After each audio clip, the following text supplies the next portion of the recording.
Assalamu alaikum, hello and welcome back to Care Across Cultures. I'm your host Mirban Hussain. You are listening on Link FM 96.7 and welcome to another program of Care Across Cultures. Healthcare isn't just about medicine. It's about people, their stories, and it's about the communities we serve. Today's conversation centres on trauma, and if you don't understand that terminology, my guest today will help to explain that. It's about healing. It's about getting good healthcare. So today we'll have personal stories, community solutions, real steps you can take.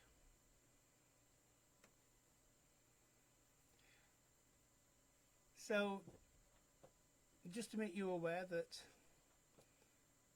all the opinions and views expressed on this program belong to me and my guest, and are not necessarily those of Link FM or of the organisations we represent. We'll be talking about loneliness. It's a huge issue within our communities, and loneliness is actually making people unwell. We'll be talking about how individuals and communities are learning to fix this. We'll also be touching on why some people can't get good health care. Real stories and new ideas that do work and may work for you. And finally, I hope that through our conversation today, we can find out what doctors, communities, and you, our listeners, can do to make things better. This is Care Across Cultures. Before I introduce my guest, I just want to thank all of my listeners from last week, because if you were listening last week, you'll remember that I was coughing quite a lot. I've had some wonderful messages. I've had some wonderful emails from listeners who were worried about my health, and I want to thank you so much for taking time out to send me those messages. As you know, if you've been listening to the program for a while, I am a cancer survivor. I had lung cancer, and coughs and breathlessness is something that I'm learning to live with.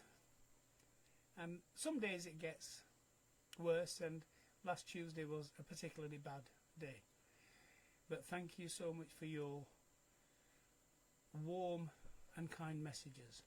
So, let me introduce you to our guest today. Our guest today is Richard Gettings. Hello, Richard. Good morning, Mirban. Good morning, Link FM community. Salam alaikum to everybody. It's a privilege being here, and thank you for the invite. Wa alaikum salam. Thank you so much for joining us. And before we get into the conversation, I just want to issue I suppose you could call it a warning to our listeners that Richard will be talking about a personal journey, and part of that personal journey is about suicide as well. So suicide, अगर आप ये English जबान में नहीं समझते तो suicide खुदकशी. So if you have any sort of personal experience or challenges of this, please be aware that we will be talking about suicide. Thank you so much.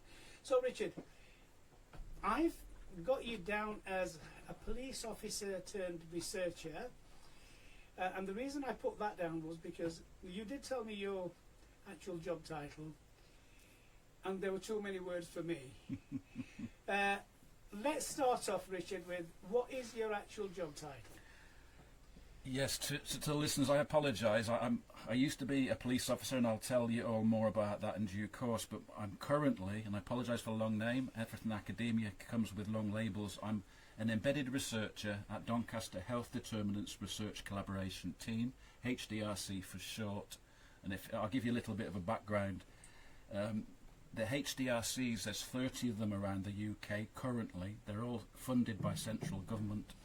They all work independently with local authorities, so my role, although I'm employed by Sheffield Hallam University, I work directly with Doncaster Council, the local authority there, and they collaborate with both Sheffield universities that bring the lived experience and the academic angle, and it's all centred around communities, empowering the work that the council does, facilitating those communities in Doncaster and wider regionally as well to have more of a voice, to be heard and to be part of the decision-making processes. Thank you so much for that. Okay. So, you were a police officer for 22 years. That's right. And then you got something called PTSD. Now, before we go anywhere, what does PTSD stand for? What does it mean? I'll try and give you a potted version of the answer to that, because the answer could go on for this hour and longer. Post-traumatic stress disorder. It relates to men and women experiencing trauma in their lives, and we all experience trauma. Everybody that's listening to this chat today will have experienced trauma in their lives. But when trauma comes at you in such a volume and a severity, basically the brain and the processes that manage with that, our senses, everything we see, we hear, etc., when the trauma is such a volume and a severity, the brain and the processes that deal with it find it very difficult to file away those memories, and the brain and those processes become weighed down and waterlogged, if you like, with the trauma. The trauma becomes unprocessable, and that then leads to often long-term, serious, traumatic, life-affecting conditions for those men and women when the system, the brain, fails to process what you've seen, what you've heard. I hope that makes a little bit of sense. So, no, thank you for that. Thank you for that. So, help me understand that. How did PTSD? We've told us how it affects people. What did you do? How did you recognise it, and what did you do after? Well, I was a police officer at the time, and often people that live with trauma, the trauma affects you in layers, and I've seen this with many experiences and men and women who I've become friendly with, worked with across multiple communities, and often the men and women live in trauma currently, have trauma previously, such as in their childhood. Mm-hmm. I was such a case. I brought childhood trauma with me, things that happened when I was a child, into my employment history, into my employment journey. Those things that I was juggling, my thoughts, my memories, actually took me in specific directions. Mm-hmm. I've seen that people living with trauma often choose specific career choices. I chose the police. Often I've seen it within the military and veteran communities, that men and women in those communities. I've also sought family networks, sought brotherhood, fatherhood, structure, purpose. The things that they didn't have in childhood, they've sought out in their career. So I sought that in the police. I ended up in confrontational departments within the police for those same reasons, because that helped me manage what was in my head, which was frustration and anger from my previous experiences. Then things happen in those roles. Sometimes, unfortunately, they did to me in one of those roles. Something violent happened in one of my roles when I was a South Yorkshire police officer. That then caused me to start to see the signs that you're talking about. The signs, and it took me years to realise these signs, in all fairness. I was married. I'd gone through 2 marriages, 2 divorces in quick succession. My 2 wives and my children from both marriages were affected by my behaviour, which had become very insular, very aggressive, very isolated. For instance, my eldest daughter told me many years later that when I used to come home, and I was always late at home at night because I'd find reasons not to go home because I was in such a state in my head. When they saw the headlights of the car turn onto the drive, they'd all do a starburst, they'd all run upstairs. Are you okay? You carry on. They'd all run upstairs, my children and my wife, and they'd avoid me basically because the person I'd become, even before I'd realised it, was somebody that nobody wanted to be around. So the effects of my behaviour with the aggression, etc., that I've just described to your audience had been there probably for quite a while. But then I started to really see the negative and the spiral of my behaviour, my thought processes, the negative coping mechanisms that I was now employing to try and take the focus away from the pain in my head, which was a real tangible pain, which related to guilt, to self-disgust, to embarrassment and shame about the incident that prompted all this, if you like, that brought the cork out the bottle. So I suddenly realised that I was in this place right on the edge of going down the plug hole. And the final straw, if you like, was the first time I tried to take my life. I had a plan in my back pocket that had been there for a few months, to be fair. That's quite a common story with men and women across all communities that live with this trauma, this tangible pain that I talk about, and it really is a tangible pain. With me, it was like somebody was putting a poker inside my brain. It really physically hurt, and it was a pain that suicide seemed to be the only way of getting away from, the only way of ending that pain. So I had a plan in effect in my back pocket. I knew what I was going to do, how I was going to do it. So one morning when the pain was just too impossible to bear anymore, that plan was put into effect. And I found myself right on the edge of taking my life. Thankfully, somebody came along, somebody I didn't know, a random member of the public, interrupted me when I was probably 99% along the way of taking my own life. That member of the public saved me with a very random, bizarre conversation, brought me back to reality, and I started to then realise from that point, where am I, what am I doing? Started to put two and two together with my divorces, with my behaviour. And I managed to find, thankfully, some of your listeners may have heard of this organisation, especially if you're listening in the UK, a veteran military organisation called Combat Stress. I wasn't a veteran, and they only looked after supported veterans with PTSD. But a phone call from me to that organisation at that time found me very quickly talking to people in Shropshire at one of their residential centres, not long after that first phone call, who actually suddenly got me and understood me. And I suddenly realised that the shame, the self-disgust, the isolation, the loneliness that you've already mentioned, Mirban, it wasn't just me going through that, and I felt like I was an alien on a foreign planet.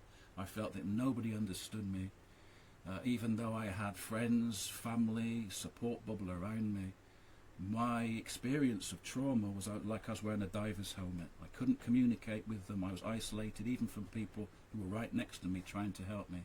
And that tangible pain, as I said, forced me to do things that obviously now I look back on and I can't believe I did it. But for the first time, somebody understood me and spoke my language. And this is an important, and this is about this conversation isn't about being negative, you know, for your listeners. Yes, we're talking about suicide, but there's a positive message in this, because one of the most important things that we can do with ourselves, with our friends, with our neighbours, with our associates, if we realise they are in this same journey, is to start trying to understand them, to listen to them, and to start trying to talk their language, to get them, if you like, is a phrase that I use. And from that first moment somebody got me was the start of my journey to talking to you today, being able to put things together and to start fighting for other people in that same situation, to raise a collective voice for how we all feel across all communities living with trauma. Thank you so much for sharing all of that. Very personal journey. If you've just tuned in, you are listening to Care Across Cultures on Link FM 96.7 with me, your host, Mirban Hussain. I'm in conversation with Richard Gettings today. Richard has been talking about a personal journey of PTSD and attempted suicide. Now, one of the things I do want to mention is that if anyone listening has any suicidal thoughts, suicidal ideation as the actual sort of terminology is, that please get in touch with your GP, get in touch with Samaritans, reach out to somebody, whether it's your family member, whether it's a neighbour, whether it's a friend, and as in Richard's case, a complete stranger who changed what could have happened to Richard. So this is so really, really important now. So one of the things that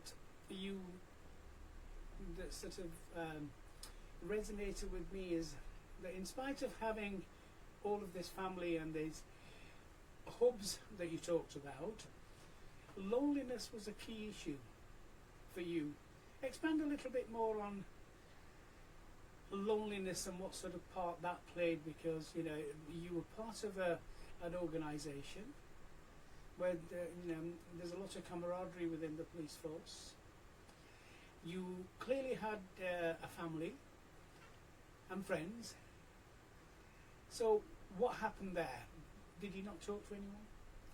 Loneliness, quite possibly, Merban, many of the listeners today will have their own experiences of loneliness. And I've seen and heard and experienced, also seen through research that I've been involved with, initially with the veteran community, those living this suicide journey, traumatic journey, is that at the heart often, so many people on this track, is loneliness. And this is where, for me personally, my own lived experience, the tangible pain I spoke about actually came from the loneliness, I believe personally. That loneliness, that isolation, that being lonely in a crowd even, it's like that feeling of when you go to a party, you're in a room full of people and you feel invisible.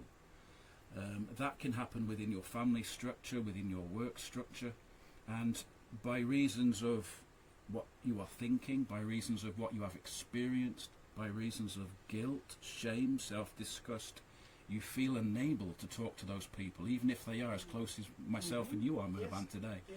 Even if the trust is there, I feel that they feel disempowered and unable to talk about what they are thinking, what they are feeling, through those reasons of shame, disgust, etc., embarrassment. And that becomes a bigger and a bigger thing. A wall builds around the individual, the man or the woman, and that becomes indestructible. And that loneliness then becomes often the catalyst that causes he or she to want to take their lives. So loneliness is the final link in the chain, I think, for so many with suicide. This is why it's so important that we do so much, because loneliness, actually, when we think about it in real terms, we can all do something about it. We can all be a part of that way of breaking the chain. I think one of the key things about loneliness, because we hear two words, don't we, loneliness and isolation, mentioned together, but they both mean two different things, don't they? Isolation is where you're all alone, there is no one else there. But you can be lonely even when you're surrounded by people, and that's what you had. Absolutely, and this is a good distinction. It's important you say that, Merban. Yes, you can be socially isolated. You go to any, obviously we're talking in the UK, any council estate just down the road from where we are now in Attercliffe. And there will be people, due to their circumstances, their age, etc., who will be socially isolated. They will be in a position where they have no neighbours to talk to, they're in a block of flats and nobody talks, etc. So they're socially isolated. Whereas lonely, you can be lonely within the middle of a busy and supportive family. You can be lonely in the middle of an amazingly supportive work network. And that is often, in my own experience it was, case to case it can be different, but that can often be so much more painful, because you can see the people around you who potentially could help you. They are there. But as I use the diver's helmet analogy, which is my own experience, you feel disempowered to talk to those people because this diver's helmet is on you, and the circumstances you live with prevent you from reaching out to them.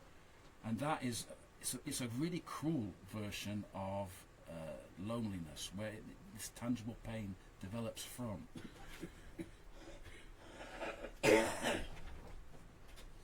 Apologies for my coughing again today. My chest infection hasn't really cleared up, but we carry on. I'll look after him. Thank you. So, I just want to touch on before we go into break. It wasn't enough that you recovered. You wanted to do something to help other people as well. And you set up an organisation, haven't you? Tell me a little bit more about this organisation and what it does. For many people, Merban, and you'll know this yourself through your own journey, I'm sure, you're a convert to this. What helps people living their own mental health, trauma, suicide journeys, one of the major ways of supporting that man or that woman is to give them hope, to give them structure, to give them a purpose. And I found very quickly that by sharing my journey, even shortly after I tried, and I've tried to take my life twice, I did it shortly after that first attempt, but even while I was in that really bad headspace, I suddenly realised that by sharing, such as I am today with your audience, by sharing, actually it helps me. It helps me because I know it's helping somebody else. And by helping just one other man or woman listening today, it gives me the purpose then to move forward. And I liken it to a dark tunnel, that I'm 3/4 way through this tunnel perhaps. The light for me is quite large, although it's still a daily, sometimes an hour by hour management process, because my filters have gone to take my life. I think it's always now there as an option for me. So I juggle that day to day, but I get so much purpose from knowing that any man or woman who's just entering that tunnel, and this applies to all communities, because, and we'll talk about this later I'm sure, we share so much with the trauma journey. Although there's cultural distinctions from community to community, essentially at base level, the trauma journey, the suicide journey is the same from community to community, and we can help each other. So if I can help one man or woman who's behind me in this tunnel, who's in that real dark stage where they don't think it's going to get better, I can reach back down the tunnel and I can tell them, look, I've been where you are. And it does get better. And through talking to people like me and other people like me, we can pull you through this tunnel. We can get you there. That's important. But you mentioned the Deparian Foundation. We'll come back to the Deparian Foundation after this short break. If you've just joined us, you are listening to Care Across Cultures on Link FM 96.7. We're going into a short commercial break and we'll come back to you soon. Welcome back to Care Across Cultures. I'm your host, Mirban Hussain. Thank you for listening and thank you for joining us if you've just joined us now. I've been having a very personal conversation about a personal journey with my guest today, Richard Gettings. I only met Richard 2 weeks ago, and it's been one of those amazing 2 weeks where you just click with someone straight away. And that's what both Richard and I found, that we share so much in terms of personal sort of tragedy and trauma. Trauma, I know Richard mentioned it a few times, and trauma अपने ज़मान में हादसा कहते हैं. हो सकता है हादसा कभी कभार भी हो सकता है. कोई शायद आपको कोई बीमारी लग गई है, शायद आपकी कोई फैमिली मेम्बर फौत हो गया, शायद आपको कोई एक्सीडेंट हुआ है, तो उसका इतना असर आप पर होता है ना कि आप बस बार बार उसके बारे में सोचते रहते हैं. तो वो जो है ना, वो ख्यालात आपकी दिमाग से नहीं निकलते. तो ऐसा होता है कि दिमाग से नहीं निकलते, फिर उसका असर जो है ना आपकी ज़िंदगी की हर जगह में पड़ता है. उसका काम पर पड़ता है, फैमिली पर पड़ता है, आपके रिलेशनशिप पर पड़ता है. तो इसको trauma कहते हैं. So one of the things that Richard mentioned about trauma is that, you know, you have to share with other people. There are organisations. Your GP is the first point of contact.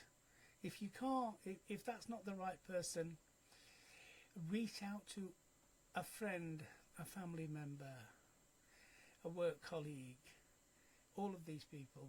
You know, you need to reach out to somebody to help you deal with the trauma. Let's go back to Richard now. Richard, thank you so much for that. I'm just translating some of those key messages. Unless you want to do it in Urdu or Punjabi, maybe you're welcome to. But I don't think you speak those. So I just want you to touch on the Duparian Foundation, which is that the correct terminology I'm using? What is it? How does it support people, and who can access it? Thank you, Mirban. The Duparian Foundation manifested itself all those years ago at the time that I was on the journey that I've described to yourself and your listeners.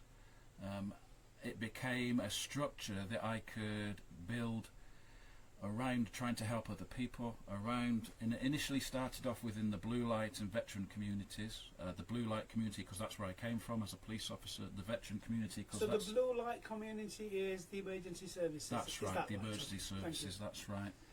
And the veteran community who stepped in and supported me when I went to the Combat Stress organisation I spoke to you about earlier.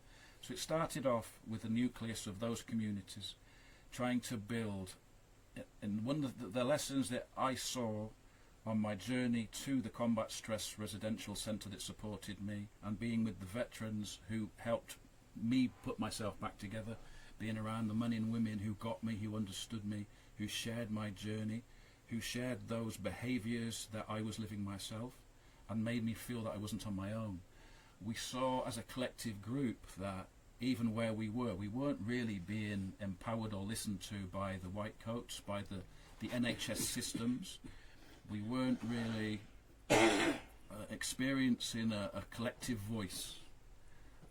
And we realised that we had to change that for the benefit of other people coming along this tunnel that I spoke about earlier. Not just from our communities, but we realised even then that there were other communities sharing this experience, and this was bigger than just us. This was about communities across the board. That was evident even at that time. So it became the Duparian Foundation. Duparian was a word that just related to my father. It's something he started up. So the name came from him. It was personal. And it became a little cottage industry, initially just a collective of men and women living with trauma, initially from those communities, although we started building links with the communities relatively early on in that. And if you like, a flagpole that people could garner around, people could come together around to realise that they weren't alone in experiencing these behaviours, these thought processes that people with trauma, people with PTSD often do. And early on in that journey we realised that the only way we'd get credibility was to engage with academia. It wasn't a choice that I actively made, I sort of fell into it.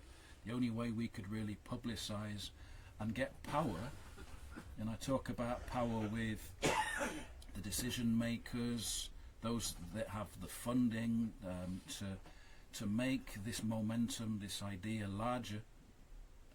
The only way we could do that was through academia, showing the worth and the value and the evidence, if you like, of our journey. So we had to bridge that gap with academia, hence the role that I told your listeners that I'm in now. It was a way of strengthening the collective voice, because this is, after all, about getting the collective voice of all communities living with trauma to those that make decisions, to those in government, not just in the UK, globally, because we share this globally as well. So the more we garner together, the more we come together and share this experience, the more powerful we become, and the more power of good we have to help other men and women. I think one of the things I take away from what you've said is that when you talk about community, you're not talking about a specific community. No. You're talking about everyone, aren't you? A society of communities. We all come together. You're talking about society itself, aren't you, as a community? You're not talking about the LGBTQ community or the veteran community or the blue light community. You're talking about everyone. when I mention community, I think of all of us together, and we're only as strong as the amount of people around this table. We all have to be represented. Every community needs to be around that same table. So I've got a question for you, for my listeners. Hopefully that if any of my listeners want to get in touch with you, with the Duparian Foundation, it doesn't matter who they are. No, very much where not, no. No, so they can get in touch with you. I will share the telephone number and the contact details when I post my... Yeah, if I could just jump in there very Yes. quickly. Probably the best way, and I'll give Mirban details, is through my academic email address. But everybody is welcome. We're building a momentum here, and we only become as strong as we get the men and women globally to join us here. Experiences around the globe, experiences around the UK, across all communities. Everybody's welcome to be a part of what we're trying to put together. I realise that one thing I am good about, which has led me to meeting Mirban 2 weeks ago, and my honour of being here today, is I seem to be quite good at networking and bringing communities together. Yes. And that's where the real power is in That's this a journey. definite skill. That's a definite skill. Thank you so much, and I'm really glad that we did meet when we did meet, because it's helping support me in the work that I'm doing in terms of raising awareness.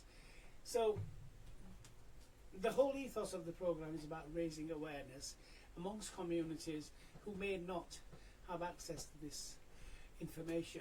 And yes, the focus of the program is about cancer, but it's also about life-limiting illnesses. It's also about all those vulnerable and marginalised communities who have specific challenges in accessing services. They have specific issues in even having any knowledge about services, and that's what this is about. That's what the program is about. Now, I want to move our conversation a little bit further now, and I want to ask you,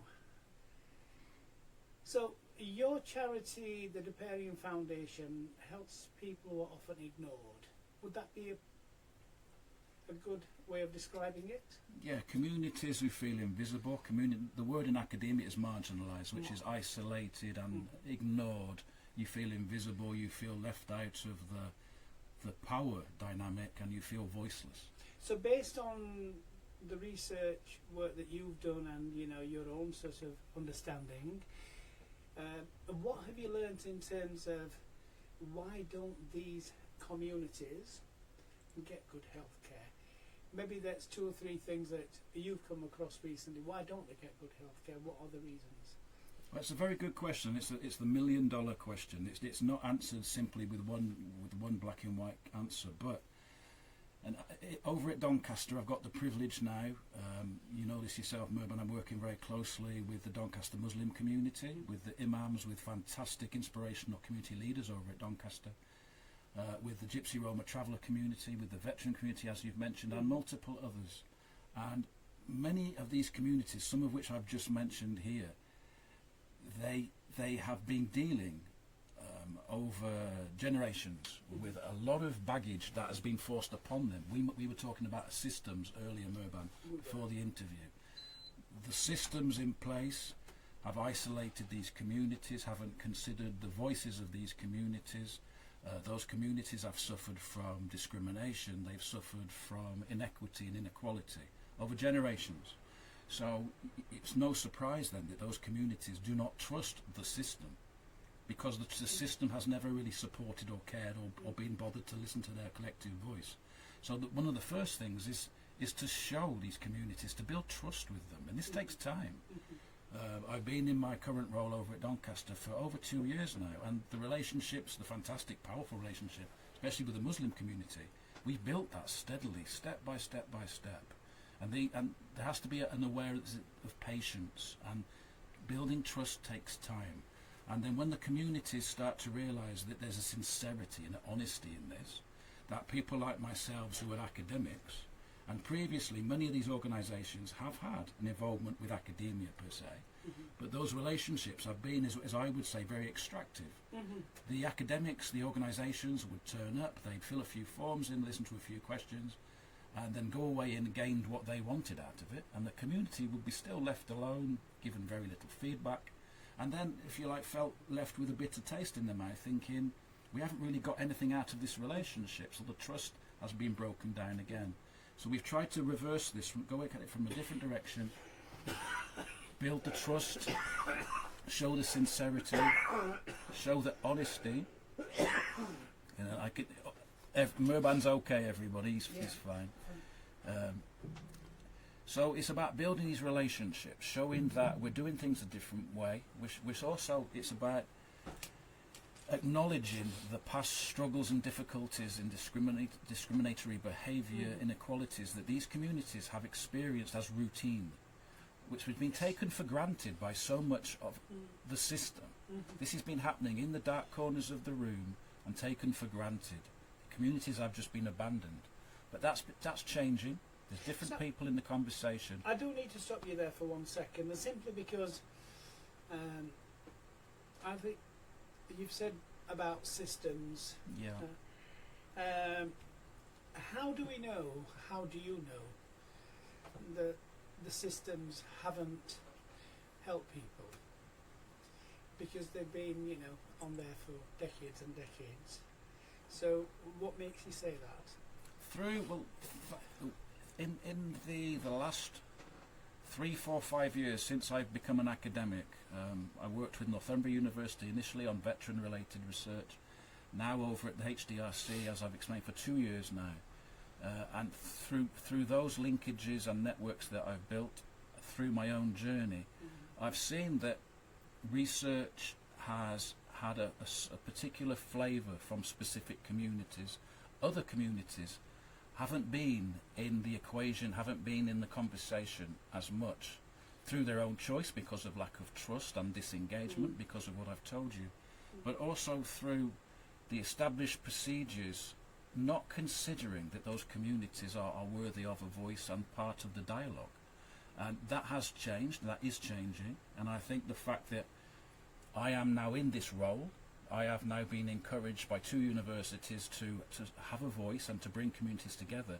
I think even the fact I'm here talking to you today is indication that we spoke about lived experience earlier, before. It's an indication that the system or parts of the system are wanting to change. Management is coming in that wants to look at things with a new perspective and listen to the lived experience of communities. And if you get the right people in those roles, and I like to think I'm one of those, we start to then bring every community into the conversation and the dialogue, and we raise the collective voices of all those men and women. Well, thank you so much for that. I think one of the things that I found is that if the systems are working, why are we still asking the same questions decades later? Why are some communities still not getting the access, or they report they're not getting the access? And why are some organisations still having issues and problems and challenges in providing support for many, many marginalised communities? This is a fantastic question again. It goes right to the nub of the problem. And again, there's multiple answers for this. Some of the communities are still very distrusting, understandably so, distrusting what they see. Their reality doesn't match the rhetoric that they hear, and it doesn't, you know. And also communities, I liken it to a running race almost. It's a crude analogy, but communities are at different stages with their relationships with the system per se. Some communities, and this relies on having the right men and women in role at the time, the right men and women to support building these relationships. I mentioned the Muslim community at Doncaster. Thankfully, at that time, we had incredible relationships with inspirational imams over at Doncaster, very young and progressive imams in the mosques in Doncaster. We had incredible community champions. You know Akila, and I'll mention Akila, a fantastic lady at Doncaster, doing so much across multiple communities. Amazing person, yes. So we had the right people in place at the right time to really get momentum with the Muslim community at that time. Other communities are not so ready to jump on board this momentum as yet. But we have to then adopt a policy of letting them know that there's an open door here for you.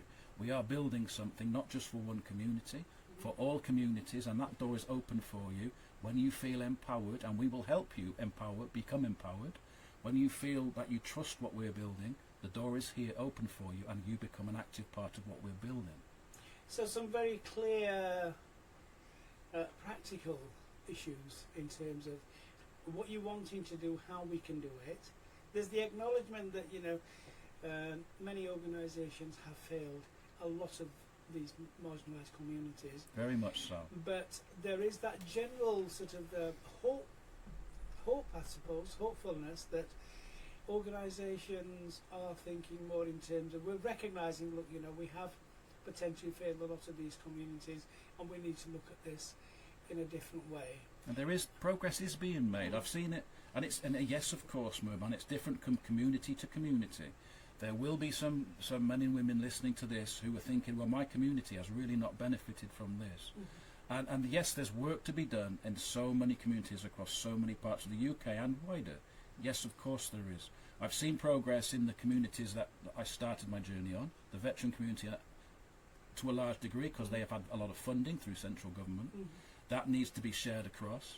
An important part of that message, very briefly, is a lot of the learning that's come through veteran funding in research can be and is starting to be translated into other communities, because we share journeys.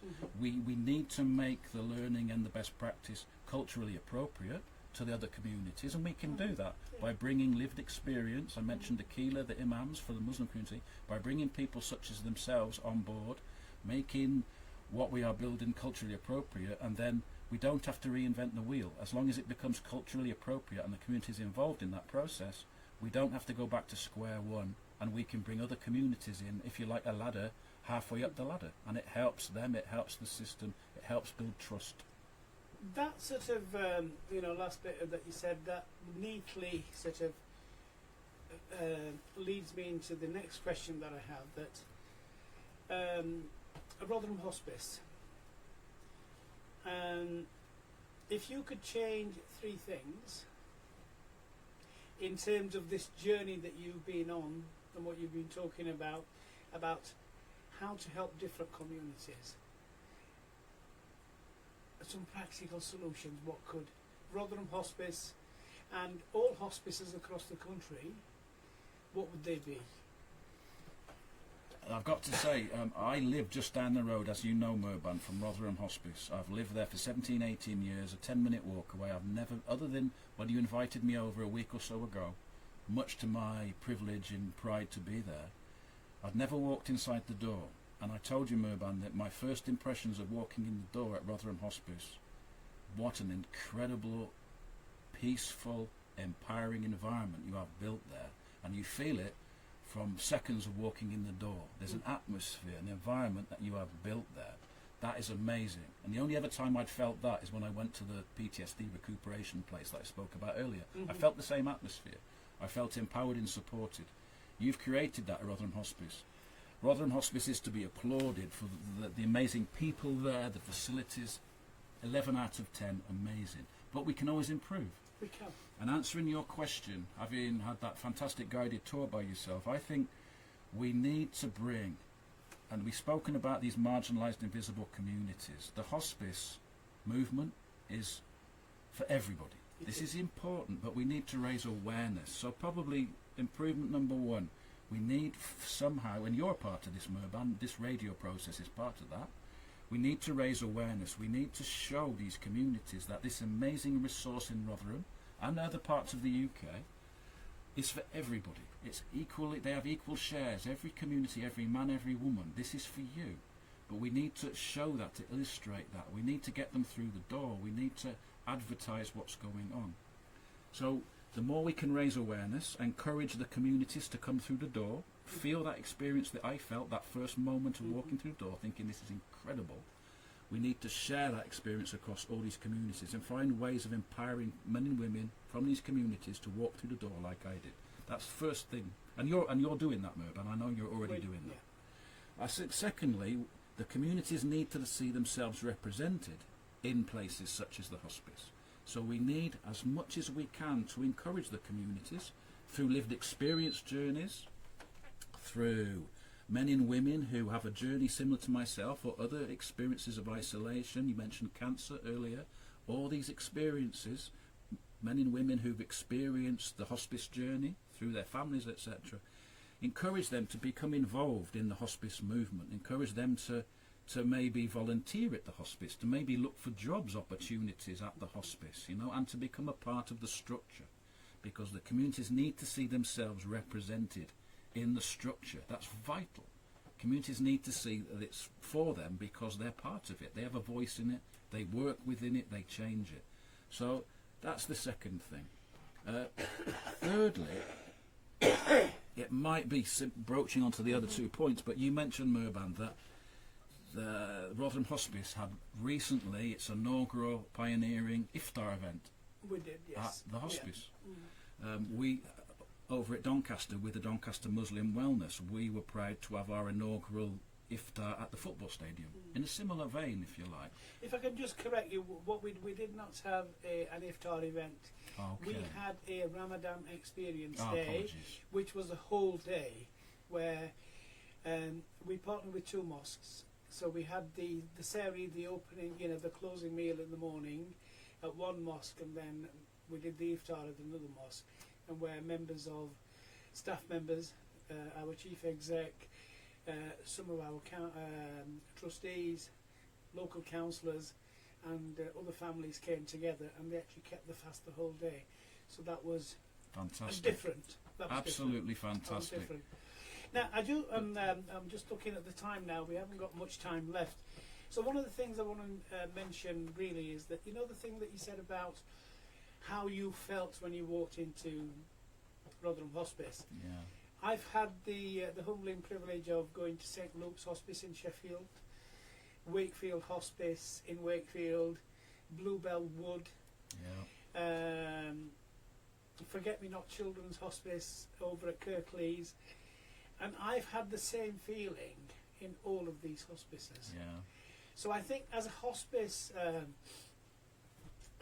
movement, I think you use the terminology, it doesn't matter which hospice you go to, you will have that same feeling. Yes, different hospices will have different services that they provide, but, and I always say this, if you have any issues around cancer, related to cancer, life-limiting illnesses, please reach out to your closest hospice. There will be one wherever you are. There'll be one close to you, and that's really, really important.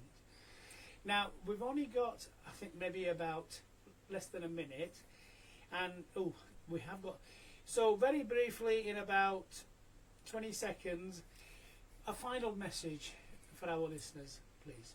The final message would be that, yes, we're talking about dark subjects, but there's light at the end of the tunnel. If you are experiencing, or you know somebody who's experiencing this journey, reach out to them. That man, that woman, if you are that person, they need to be heard, to be understood, and to keep those channels of communication open. A simple question, are you okay, can help unbelievably powerfully.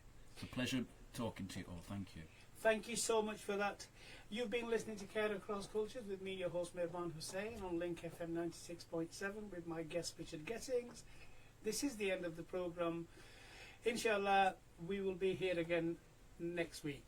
Allah Hafiz.